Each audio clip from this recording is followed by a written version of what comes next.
దేవుని వాక్యాన్ని వినాలని ఆశపడుతున్నటువంటి ఆసక్తి చూపిస్తున్నటువంటి ప్రపంచ దేశ క్రైస్తవులకు కృపామయ టీవీ వీక్షకులందరికీ క్రీస్తుల పేరిట శుభాలు వందనాలు తెలియజేస్తా ఉన్నానండి. రాజు అయినటువంటి అనగా రాజుగా చేయబడినటువంటి ప్రజలు కోరిక ప్రకారము వారు కోరుకున్న చొప్పున సమూయేలు ద్వారా అభిషేకము పొందిన దేవుని ద్వారా నియమింపబడినటువంటి మొట్టమొదటి ఇశ్రాయేలీయుల యొక్క రాజైనటువంటి ఒక మనిషిగా ఉన్నటువంటి రాజైనటువంటి సౌలు చేసిన తప్పులు ఉన్నాయి కొన్ని. మరి మంచి పనులు ఏం చేయలేదా అంటే అప్పుడప్పుడు ఏదో పొరపాటున విధేయత చూపించాడు, నేను కాదనట్లేదు. అతను చేసిన తప్పులు ఏంటో, పొరపాటున అతను చూపించిన విధేయత ఏంటో కూడా మనం తెలుసుకుందాం. ఎందుకంటే ఒక క్యారెక్టర్ గురించి, ఒక మనిషి గురించి, వ్యక్తిత్వం గురించి మాట్లాడుకుంటున్నప్పుడు ప్లస్లు మైనస్లు మాట్లాడుకోవాలి. ప్రాస్ అండ్ కాన్స్ అని అంటారు కదా, అవన్నీ మాట్లాడుకోవాలి, ఉజ్జిగా మాట్లాడుకోవాలి. సమూయేలు మొదటి గ్రంథము 13వ అధ్యాయంలో 12, 13, 14 వచనాలు ఇలా ఉన్నాయి. యెహోవాను శాంతిపరచక మునిపే ఫిలిష్తీయులు గిల్గాలు అనే ప్రాంతమునకు వచ్చి నా మీద పడతారేమో, నన్ను చంపేస్తారేమో అని భయపడినటువంటి సౌలు తనంతట తానే సాహసించి ఒక సాహసం చేశాడు. ఆ సాహసం ఏంటి అంటే ఒక దహన బలిని అర్పించాడు. అనాథరైజ్డ్ సాక్రిఫైస్డ్ అంటే అనధికార బలి, అధికారికంగా కాదు. ఎందుకంటే యాజకుడైనటువంటి వ్యక్తి మాత్రమే దహన బలిని అర్పించాలి బలిపీఠం మీద. ఒక మనిషిగా నువ్వు రాజువైనా సరే, ఎంత గొప్ప ధనవంతుడు అయినా సరే, నువ్వు దహన బలిని అర్పించకూడదు. అది జరిగించవలసినది యాజకుడు మాత్రమే. యాజక ధర్మాన్ని జరిగించడానికి నువ్వెవడివి? అది సౌలు చేసిన మొట్టమొదటి భయంకరమైన తప్పు. దేవుడంటే భయం లేదు, అవిధేయత చూపించాడు, తనను తానే గొప్పగా చూపించుకున్నాడు. అందుకు సమూయేలు ఇలా అన్నాడు, చూడండి. ఇప్పుడు నీ దేవుడైన యెహోవా నీకు ఇచ్చిన ఆజ్ఞను గైకొనక నీవు అవివేకపు పని చేశావు. నువ్వు సౌలు నీ రాజ్యమును ఇశ్రాయేలీయుల మీద సదాకాలము స్థిరపరచుటకు యెహోవా తలంచి ఉండను ఆయన అనుకున్నాడు. ఎప్పటికీ నువ్వే రాజువి, నువ్వు ముసలివాడవైనంత వరకు, నీకు చేతనైనంత మట్టుకు నీవే రాజువిగా ఉండాలని ఆయన అనుకున్నాడు. కానీ నీ అవిధేయతను చూసి ఆయన నిన్ను అసహించుకుంటున్నాడు. దేవునిని ఆరాధించడం మానేసి నిన్ను నువ్వే ఆరాధించుకోవడం మొదలుపెట్టావు. దేవునికి రావాల్సిన మెప్పును నువ్వే పొందుకుంటున్నావు, దేవునికి రావాల్సిన ఘనతను నువ్వే పొందుకుంటున్నావు. ఇది తప్పు కదా అని సమూయేలు హెచ్చరించాడు. అయితే నీ రాజ్యము నిలవదు సౌలా, యెహోవా తన చిత్తానుసారమైన మనసు గల ఒకరిని కనుగొని ఉన్నాడు. దేవుని మనసులో ఏది ఉందో అదేంటో తెలుసుకుని దానిని బట్టి దానిని అనుసరించి బ్రతికి పరిపాలన చేసేటువంటి ఒక వ్యక్తి గురించి మాట్లాడుతున్నాడు ఇక్కడ సమూయేలు. ఆ వ్యక్తి మరెవరో కాదు, దావీదే.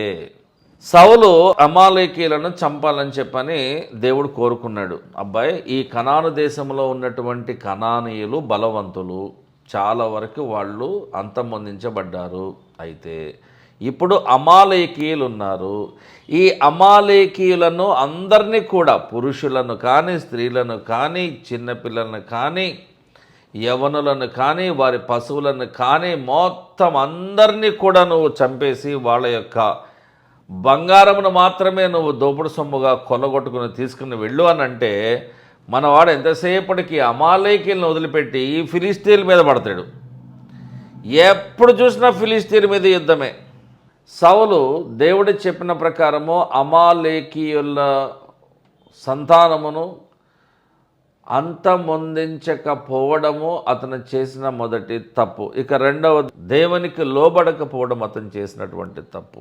మూడవది, తన గర్వాన్ని ప్రదర్శిస్తూ వచ్చాడు. నాలుగవది, సమూయేలు అనేటువంటి యాజకుని యొక్క ప్రజెన్స్ లేకుండా, సన్నిధి లేకుండా తనకు తానే నిర్ణయాన్ని తీసుకొని దహన బలిని అర్పించాడు.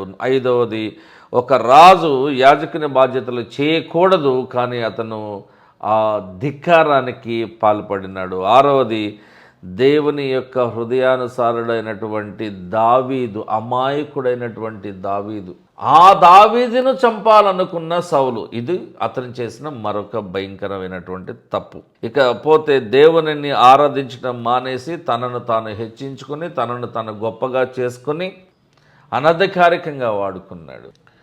మరైతే సౌలు చేసినటువంటి మంచి పనులు ఏమైనా ఉన్నాయంటే ఒక రెండు చెప్తాను మార్చికి. మొదటిది సమూయేలు మొదటి గ్రంథము 14:34లో ఫిలిష్తీయుల మీద ఒక రోజంతా యుద్ధము జరిగిన తర్వాత చివరికి యుద్ధము ఆ రోజుకి ఆగిపోయింది. సీజ్ ఫైర్ అనేది డిక్లేర్ చేసుకున్నారు. ఇక జనులు దొరికినటువంటి ఆ జంతువులను చంపి పచ్చి మాంసం తింటా ఉన్నారు. రక్తముతో మాంసము తిని యెహోవా దేవుని దృష్టికి పాపము చేయవద్దు అని వారితో చెప్పమని సౌలు కొందరిని పంపించాడు. ఇది మొట్టమొదటి మంచి పని సౌలు చేసిన వాటిలో ఏమన్నా ఉంటే. రెండవది 14:35లో సౌలు యెహోవాకు ఒక బలిపీఠము కట్టించాడు. యెహోవా దేవునికి అతడు కట్టించిన మొట్టమొదటి బలిపీఠము అదే. సౌలు అవిధేయత చూపించిన సందర్భాలే ఎక్కువగా ఉన్నాయి. సౌలు తనంతట తానే చేయకూడని కార్యక్రమాలు చేసిన సంఖ్యనే ఎక్కువగా ఉన్నది. సమూయేలు హెచ్చరించాడు, కానీ సౌలు వినే పరిస్థితిలో లేడు. నువ్వు ఆఫ్టర్ ఆల్ ఒక యాజకునివి మాత్రమే, నేను ఎన్ని లక్షల మందికి పైగా ఉన్నటువంటి రాజుని, నా వెనక ఆయుధాలు మోసేవాడు ఉంటాడు, నా వెనక కట్టప్పలు ఉంటారు, నా వెనక మంత్రులు ఉంటారు, నా వెనక యోధులు ఉంటారు, నేను యుద్ధాన్ని నడిపిస్తాను అని విర్రవీగాడు.